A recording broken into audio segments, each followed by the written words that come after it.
welcome. This is a super important podcast about hair, question mark, featuring Ryan Teal and Stephen Adams as your co-hosts. Let's begin. Are you ready? I'm ready. All right. This is our first episode of, what is it called, Brian?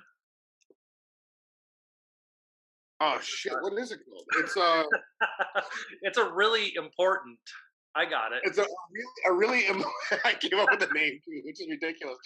It's a really important podcast About hair. about hair. Question mark? Maybe. Maybe. I guess it is. Yeah. Well, this is the first one. I've always wanted to do something like this. I mean, I had the thing with Tuesday, the set TV. Yeah. But that was so proper and it took so long to edit. So I like this one a little bit better, I think, because I don't really want it to be professional. No, I mean professional, but not professional, but like experimental. There we go. Experimental, yeah. This is an experimental thing. We're gonna try something completely different. Yeah. So, Ryan, why don't you just give us 2 minutes? Like who, what, why? Who are you? Why are you here? Okay. I am Ryan Teal, and I'm an alcoholic. I'm kidding. Maybe not. Why am I here? I have been in the industry forever. I feel like there's a lot of kind of lame content being put out in our industry, in the hairdressing industry. And to be honest, I'm really tired with boring content is really what it is.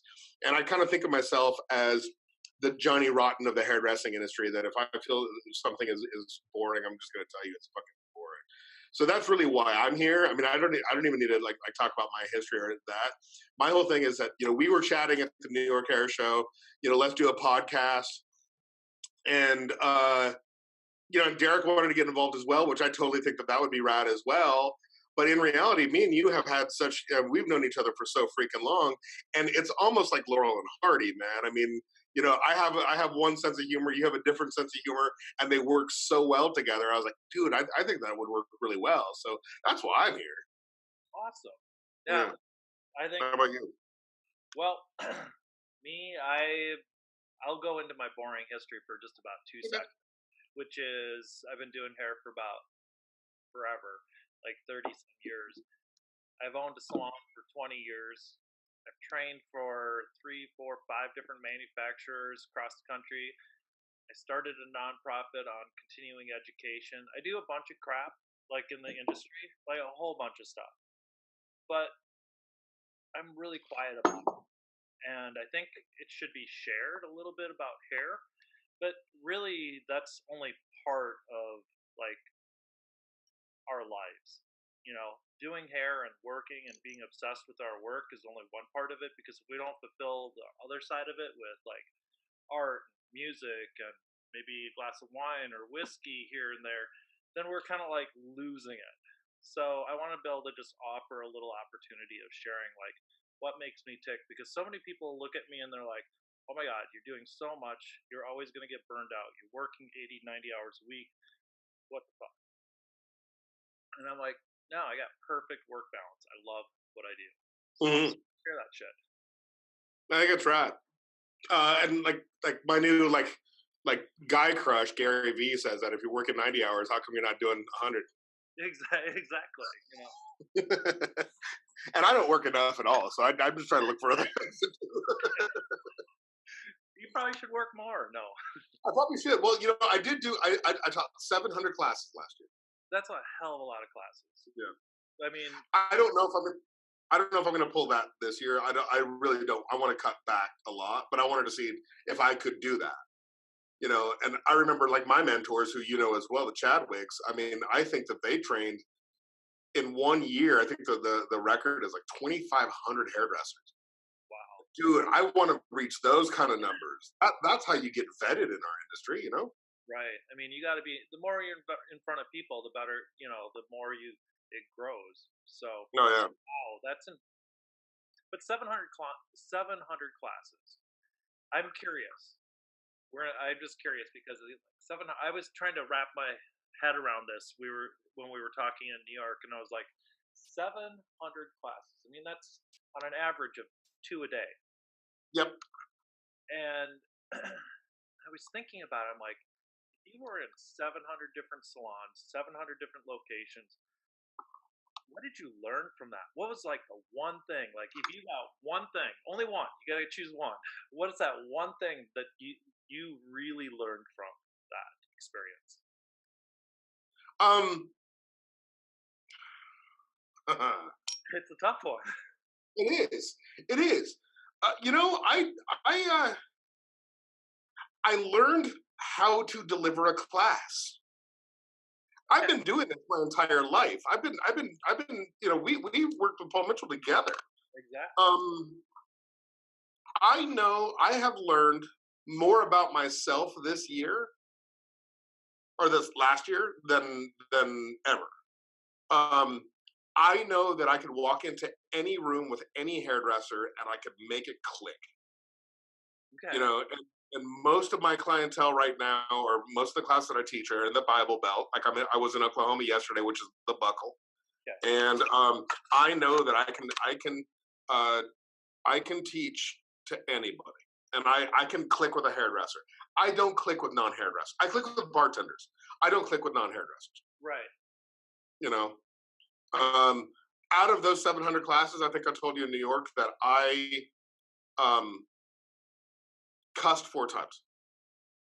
I still find that hard to believe. Oh, I know.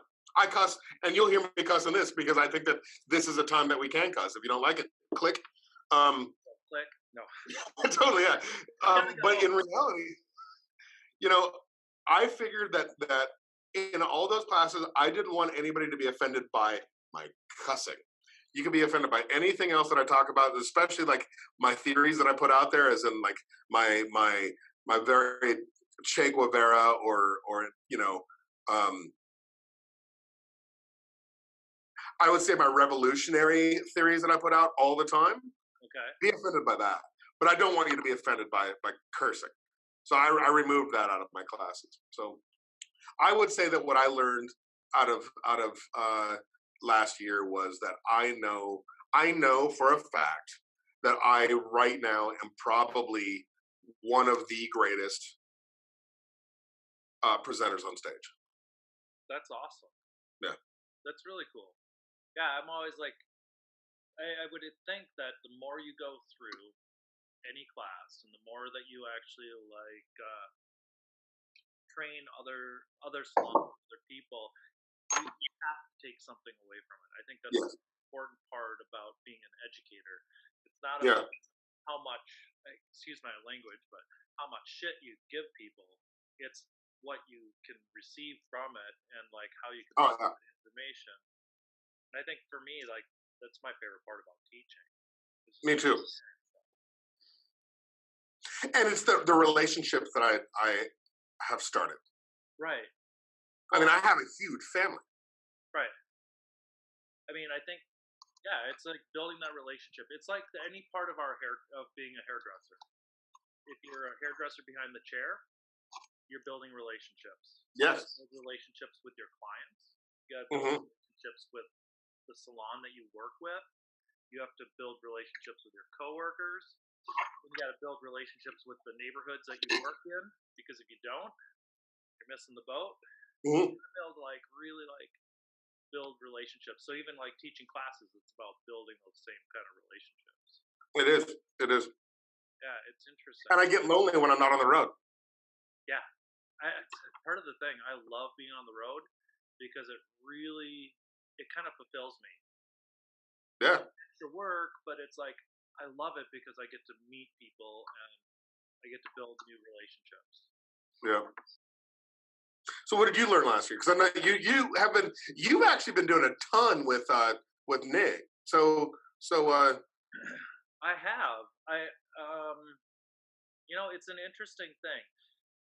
Sometimes you put out something, like put out into the universe just a crazy idea or two, and it just kind of grows. So, like about almost 2 years ago, it'll be almost 2 years ago. at Chicago ABS because I pulled him aside after we did a I was helping him on stage and stuff, and we sat down and had a drink afterwards, and we were talking, and I was just like, you know, if you really want this to grow and you're really thinking about going into distribution, you really need to have some kind of like education program behind it. And I'm like, I would love to be part of it and try to help you with it. I don't know what that means or where that'll go, but I just put it out there. And then eventually it just slowly evolved so that I kind of help. So over the last year and a half, I've like trained about 50 people across the country to be educators on his Erojo ambassador art team that work for the distributors throughout the Midwest. And then I wrote and designed 4 classes for them. So now I have like 4 classes that are all set up. I've got a demo class for haircutting, styling class, and a couple of 2 different types of product knowledge classes. And so I kind of just like really started. I learned something. Be careful what you ask for because you might get it. And I definitely found out exactly what I wasn't sure what I wanted to do or how I was going to relay, but all of a sudden, boom, I'm like now finding myself in this position where I'm like, it's sometimes overwhelming, but it's awesome. And you're spending more time in Louisville this year, you said. I sure hope so, because one of the distributors is based out of Louisville, in that area, Cool Beauty Consulting. So I really want to be able to like keep working with them. I know I'm doing a class for them actually next weekend in Detroit area. And then, Detroit, okay. Yeah, and then I'll be in there. I'll also be doing a class with them like 3 weeks later in Indianapolis. And we were trying to get one time set up in like Columbus, Louisville area. So push for Louisville so you can just come stay at my house. Okay, I would love to. I want to come down anyways. It's on my plans to just get that way sometime this summer. Okay. Well, just let me know way in advance because, you know. Yeah. Well, I'll stay there when you're not there.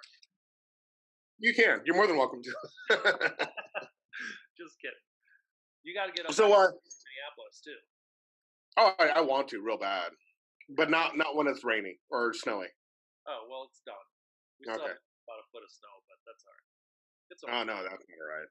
I hate that stuff, man. So what are you into now? What are you watching? Like TV shows and all that. Oh, I just started watching. I think it's hilarious. Silicon Valley. I'm a little behind the times. Okay. So, but it's been really entertaining to me because I love the idea of like trying to start up a business and having no freaking clue on how to do it.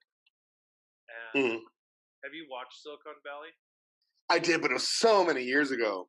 Yeah, it's crazy. So I'm only on season 3. I've been slowly watching it for the last few months, just trying to like little bits here and there. And yeah, that's what I've been doing. And just kind of like, what about you? What have you been watching? I just started watching on the plane because that's where I start a lot of my TV shows. I'm in the middle of watching Arrested Development for like the 3rd time. It's kind of weird though on Netflix. Like I feel like they kind of edited it for Netflix. Well, like, didn't Netflix make it? Did they? I think they made it. Oh well. Well, then yes. So pretty. And I've been noticing for Netflix. So yes, I've been watching that, but I just started Russian Doll. Oh, it's on my list. It's on my list. That's fantastic. Really? Yeah, I like that chick too. She's from Orange is the New Black. Okay. The curly-haired one. I never saw Orange is the New Black. Oh, okay. Well, that's what I definitely recommend. But it's a really good show. Okay. I prefer Netflix stuff over most shows, anyways. Dude, have you seen Bandersnatch? No. Oh, that's so awesome.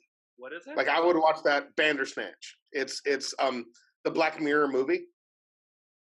Oh, it's yeah. It's like the TV show or the show Black Mirror. and they just made it into really It's so good. okay. I'll Now, is marijuana legal in Minneapolis? no Okay, well, unless you so have I would. unless you have a medical card. Okay, okay. Well, I don't recommend doing it illegally, but if you happen to have a medical card and happen to consume some just before watching the movie, It might be eye opening. it was so good.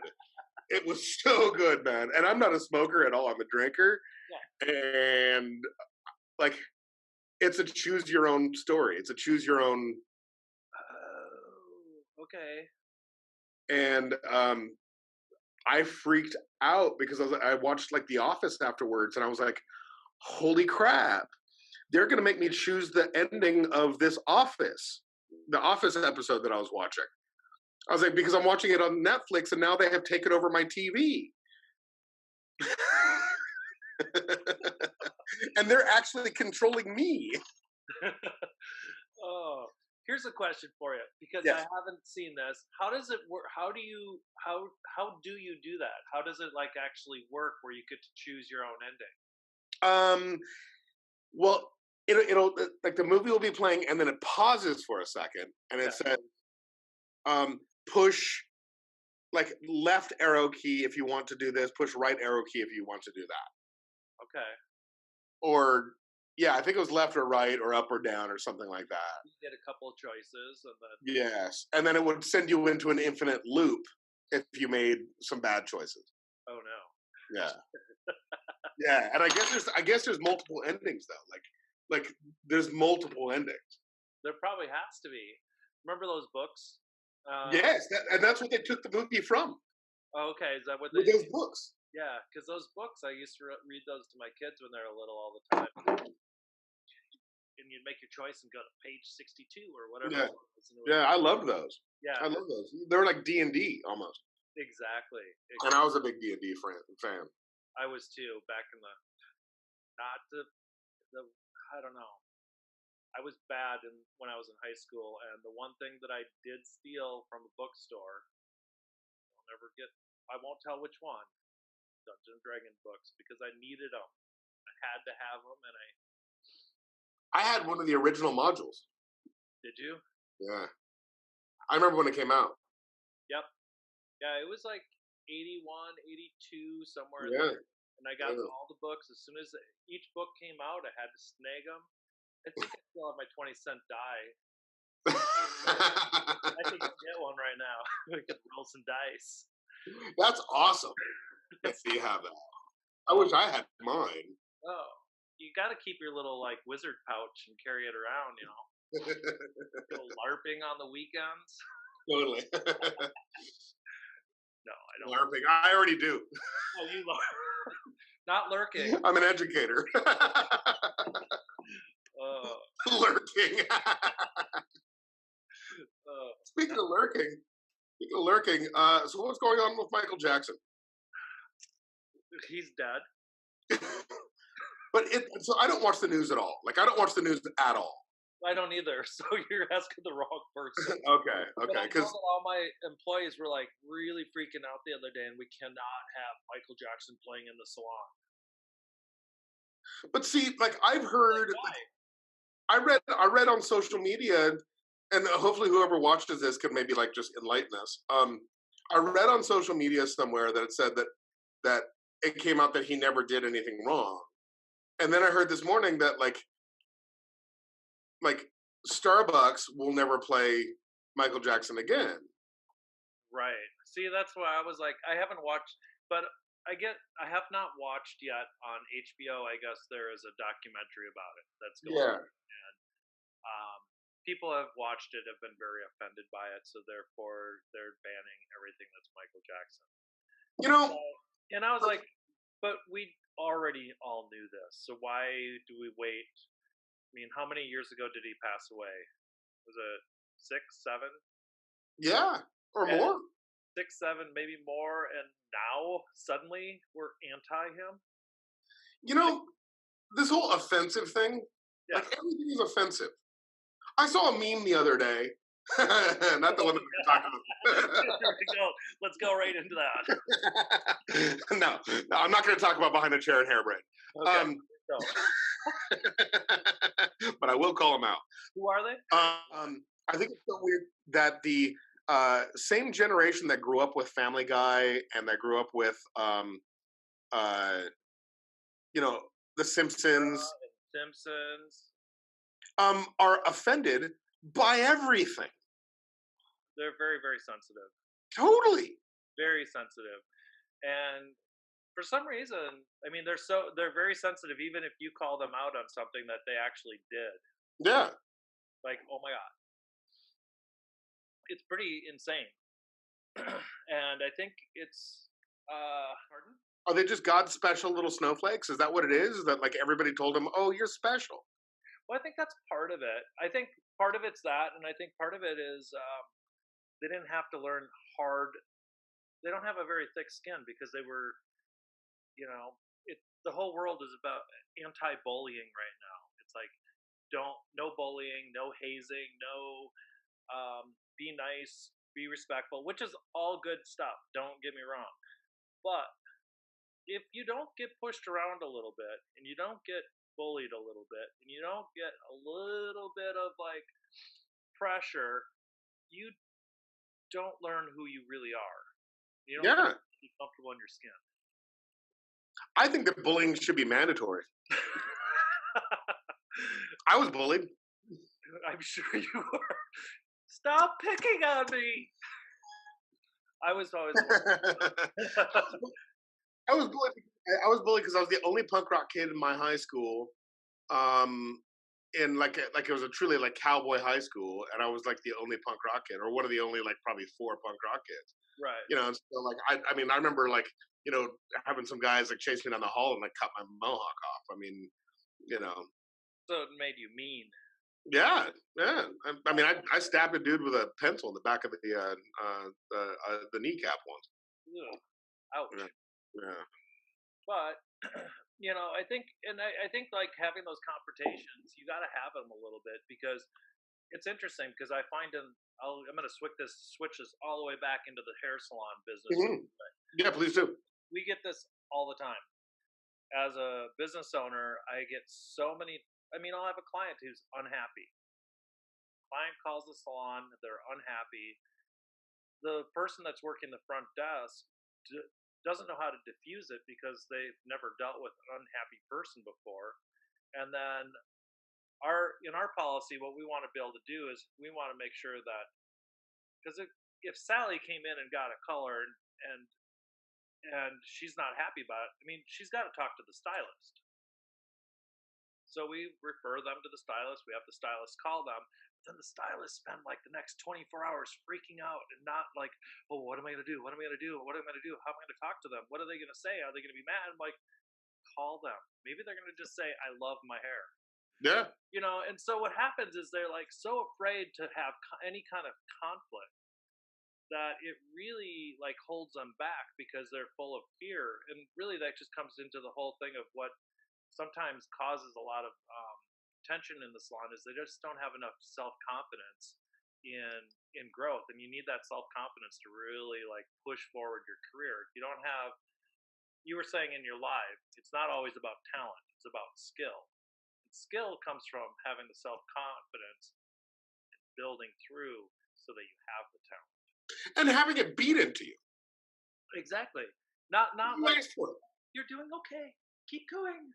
No. It's like do it right, do it Yeah. again, do it again, do it again. And it's it's like doing it right until you can't get it wrong. And having John Chadwick slap me on the freaking elbow with a YS Park comb because I was dropping my elbow. Or I had Scott Cole like yell and scream at me because I diffused his client, his one of his models instead of him doing it, and Yeah. he didn't do it right. Yeah. And I didn't because you know what? When he did it, it was 100 times better. And guess what? I learned from that. And my feelings were hurt. My feelings were hurt, and my ego was bruised, and I felt like I was gonna cry. I did. Huh? You I probably did. I didn't cry. I turned to this. So yeah, it's like that self confidence, and I think bullying, builds some of that self confidence. I Yeah. mean, I'll use my son as an example. It's like he was bullied in school, and he was like, and I'm like, dude, why? And then I was talking to him, and he's like, well, they always push me, and then they laugh at me, and I'm like, well, you're tall, you're really skinny, and you have no idea how to control your body. And so I'm like, let's go outside. We walked outside, and I gave him a big push, and it was the funniest thing I ever saw. He was like, and he's like, see, that's what they do. And I'm like, okay, let me show you what I to do. push you too. I would. That's what I told him. I'm like, totally push you because it's funny. And we sat down and we like, okay, you don't like this? Here's what you got to do. We're gonna like practice. So I'm like, when I push you, I want you to like catch your balance and spread your legs and like stand strong. And it took him a little while, but after like a day of it, he like got it. I'm like, okay, now if you want to stop the bullying, here's what you got to do. When they push you, you stand strong, you stand tall, you put your shoulders back, and you just walk up to them, tap them on the shoulder, and say, please don't ever do that again, and walk away. And the next week, he was like, dude, I totally did that. Totally did that. It was Do they have a black eye? awesome. No, he didn't have a black eye. That was amazing. I was like hoping he would. But no, he totally, and it built his confidence up so that he learned how to stand up for himself, which is, I think, a really important thing. Oh yeah. There was so my old business partners at the school that I used to work at. They had a little kid, and like I remember, like I would just like hand the kid cigarettes. I mean, like we're talking like an infant. I'd Yeah. hand the kid cigarettes because like it didn't have anything to play with, so I'd give him my pack of cigarettes. But like when he started like learning how to walk, if he was walking by, he loved me. This little kid loved me. And when if he was walking by me, I would just like go over and like hit him with my knee or whatever to knock him on his ass. And the mom got pissed off at me, and she was offended because she was like, "Well, why are you knocking my kid over?" I'm like, "Dude, I'm teaching your kid how to get back up. It's not the fall that hurts. It's learning how to get back up. That's where it's at." So that's kind of the whole thing is I'm a bully. I'm a bully. I'll bully, but again, I love you. I mean, like if I'm bullying you, that means I love Right. You're you. You know? caring. You're like pushing them. You're Yeah, pushing them and then helping them get to the next level. Like, yeah, let me give you a little push. Let me like make it a little hard. Okay. yeah. Now, oh, do you just and then here, stand up. Yes. There you go. Get up again. Get up again. Now you don't have to fall over anymore. Exactly. I think Yeah, those are huge lessons, and the reason that we have challenges is because those lessons aren't being taught. I agree. I So agree. many parents that are just as that one the child that you were giving cigarettes to, parents didn't want you to do that and was like protecting, but that protection isn't always what we need. Sometimes we No. might get hurt a little bit. Yeah. Maybe we should pause for like a commercial break. You Oh, we're not. I don't think we have any sponsors yet. Oh wait, Buffalo Trace. that stuff's good. I like that stuff. Oh, I do too. For the It's price, really I good. love Buffalo Trace. It's a haunted distillery. Is it really? So what else? What else do we want to chat about? We talked about movies. What was your last concert you went to? The last concert I went to, I just saw Neil Young, a solo concert of Neil Young, which was cool. I took my son and my daughter, and we went for my son's 21st birthday. I got him his first glass of bourbon before we went, and it was pretty Good for awesome. him. I know we had to try it, and he decides he likes wine better. I'm like, all right, but we went and saw Neil Young, and that was I've never seen him live. I never have either. And so I figure this was a once in a lifetime opportunity that I absolutely had to do. And it was, I've never seen anybody, he had no playlist. And he sat down and he would just like think he had probably had about 10 guitars in a circle that he sat around. Oh wow. Other guitars around. And he would like think about each guitar and he'd tell a little story about why he picked up that guitar and how the song related to it. Then he put down the guitar. And one time, my favorite part is one time he picked up a song, picked up a guitar, started um, playing a tune. I'm trying to remember which one it was. I don't remember what song it was. But as he was strumming along, all of a sudden he's like, "No, no, no, no! I gotta stop! Like this is the wrong guitar." And he puts it back down. And he's like, I need to play with this guitar. This guitar right here, I need to play that song with this guitar because this is this guitar that I actually wrote this song on. And it was just really cool. The whole show was just like that. And it was pretty magical. He didn't play as long as I hoped. He played like an hour and a half, which was, I mean, that's a good time to be on stage by yourself. But it was still, I was just like amazed. Real. Have you seen the new what is that? It's not Rage Against the Machine. Prophets of Rage. Prophets of Rage, I have not. You haven't heard? Have you heard of it? No. Were you a Rage Against the Machine fan? Yes. Prophets of Oh, I know. Now I'm like, what is this? I'm gonna look this up. Chuck D. Is it Chuck D and Rage? It's Rage, yeah. So what is it called again? And Cypress Hill. So it's like Be Real. Be Real. Chuck yeah. And like the guys from Rage without to do with the dreadlocks. Yeah. It's fucking rad. What is it called? The Prophets of Rage. Prophets of Rage. Yeah. I'm pulling it up right now. Listen to it on YouTube. Here we go. Let's find out. Prophets of Rage. I kind of want to talk about the name of the. All right, can you hear it?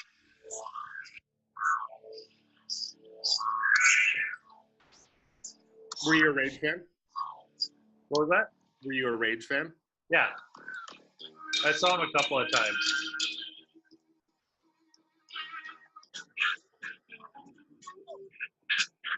Less wah-wah pedal.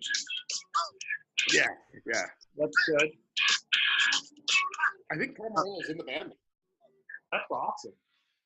Yeah. Maybe that'll be our intro. Steal it. Oh, we can like.